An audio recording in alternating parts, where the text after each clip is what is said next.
Hi class, and welcome to the Chapter 6 video.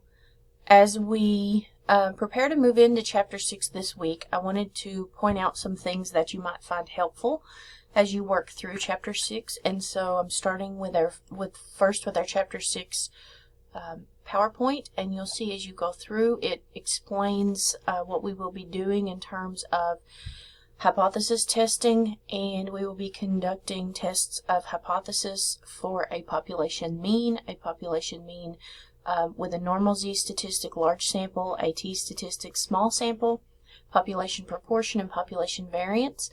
And so it has all of your information here, talking about developing your null and alternative hypothesis, and then it does work through some examples of how you would go about doing a hypothesis test.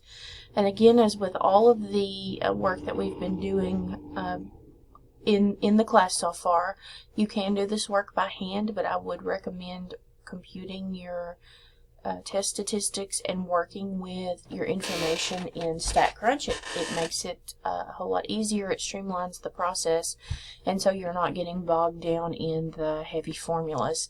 So you can see as we kind of flip through here, your elements of a test of hypothesis.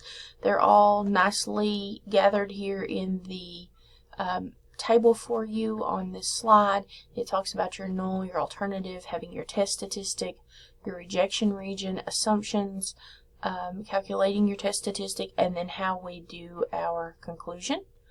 And then, as you see, it walks you through how do we set up the null and the alternative hypothesis. It talks about upper tail and lower tail tests. And you'll notice notation here with an upper tailed test is greater than, a lower tailed test is less than, a two-tailed test is not equals. And so it walks you through how to do those. It talks about rejection regions corresponding to one and two-tailed tests. So this is based again on your normal curve, an actual problem where we walk through and we set up the null and the alternative hypothesis, and they calculate the test statistic using the formula that you see here. So this is test statistics doing a hypothesis test for the mean with a large sample. I'm trying to see our sample size here. It doesn't really tell us our sample size, but that's okay. We just know that we're using, let me go back here to the actual problem, 100 rats, and so that's our large sample size. And then this is the solution, and then this table you would need to kind of keep handy. It's rejection regions automatically calculated for you for lower tail, upper tail, and two-tailed tests. And so we walk through, and again we see all of the information that you would need if you were calculating these by hand. And then you can see as we start to work more examples, this is the mini tab printout, and the again another mini tab printout for this example. So you want to take a good look at this PowerPoint first before you start to work any of the problems. And then from there, I want to pop over to Statcrunch and show you how to do these problems in Statcrunch so that you're not getting bogged down in the formulas themselves. So just kind of flipping very quickly through the rest of this PowerPoint. Section 6.6 takes us into population proportion, and then again, just with each section we get more examples, and then 6.7 takes us into population variance, and we get more examples again, using the same methodology of setting up our null and our alternative, our rejection region, getting our test statistic, and then determining our conclusion. So here are some Statcrunch steps that I've added to this PowerPoint as well. Again, we're going to be using Z-stat, T-stat, proportion stat, and variance stat for this chapter.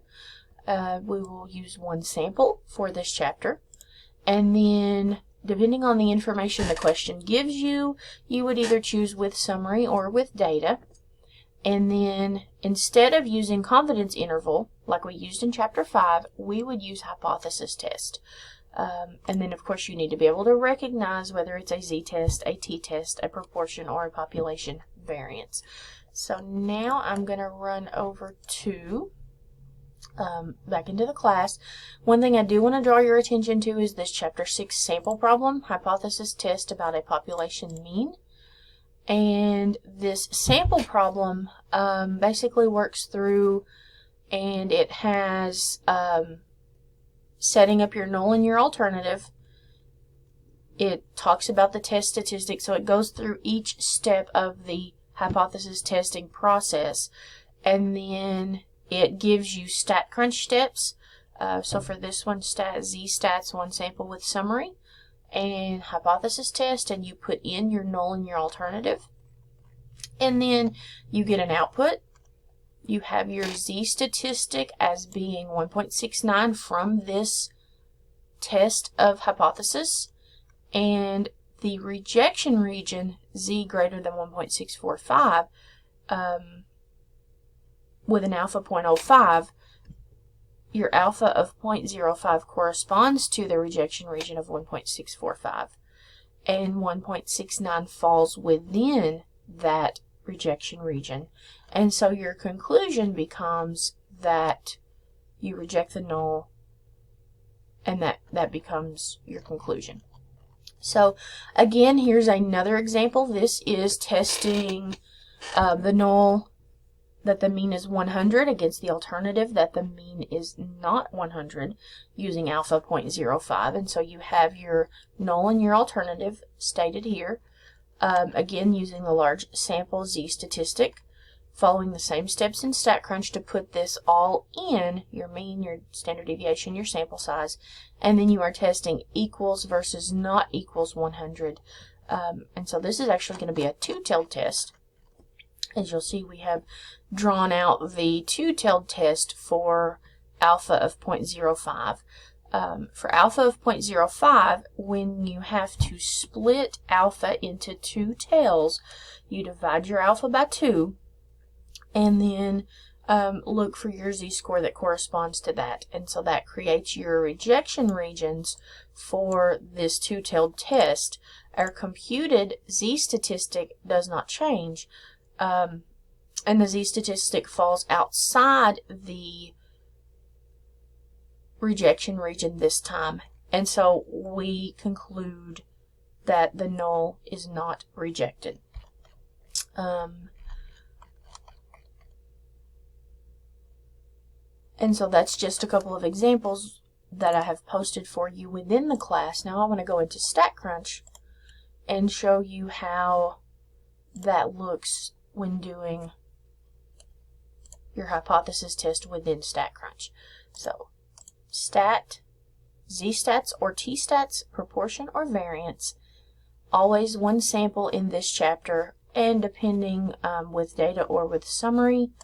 And so if we go in and we choose with summary, obviously for a z-statistic we are going to have been given the mean, the deviation, and the sample size.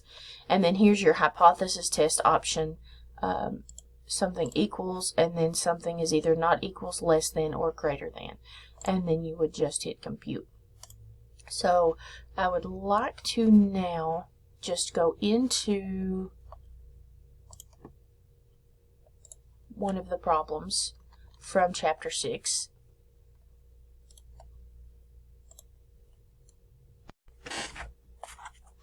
So then maybe we're going to look at number 8, and we're going to see if we can determine what kind of problem number 8 is. So in a test of hypothesis, the null is a mean versus 10, a mean equals 10 versus an alternative that the mean is not 10. A sample of 50 observations possessed a mean of 10.7 and a standard deviation of 3.1. Find and interpret this test.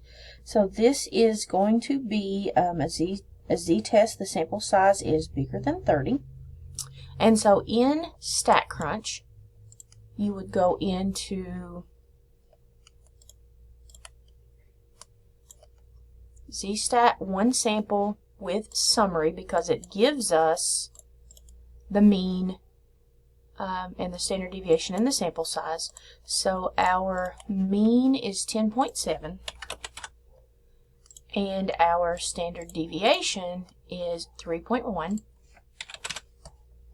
and the sample size is 50 observations, n equals 50.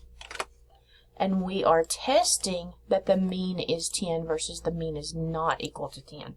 So I'm going to put 10 in that box, and notice it automatically then changes this to 10. And it's not equals, it's not a less than or a greater than, and then we hit compute. And so we get our z-statistic of 1.596, so that's actually 1.60. We get a p-value of 0.1103, and so there are actually two different ways to test hypothesis, one of those being using your test statistic and one of those being using your p-value, and you'll see that when you go into the PowerPoint and you dig into the PowerPoint a little bit more deeply. So then we would go ahead and we would finish answering the question based on this information. So I just wanted to show you how that works in Statcrunch. So remember again, z-statistic for large samples bigger than 30, t-statistic for small samples less than 30. Proportion statistics, when you see questions that are proportion statistics, you start to see in those questions some information being presented in a different way. And so it actually will start to look like question number 12, perhaps.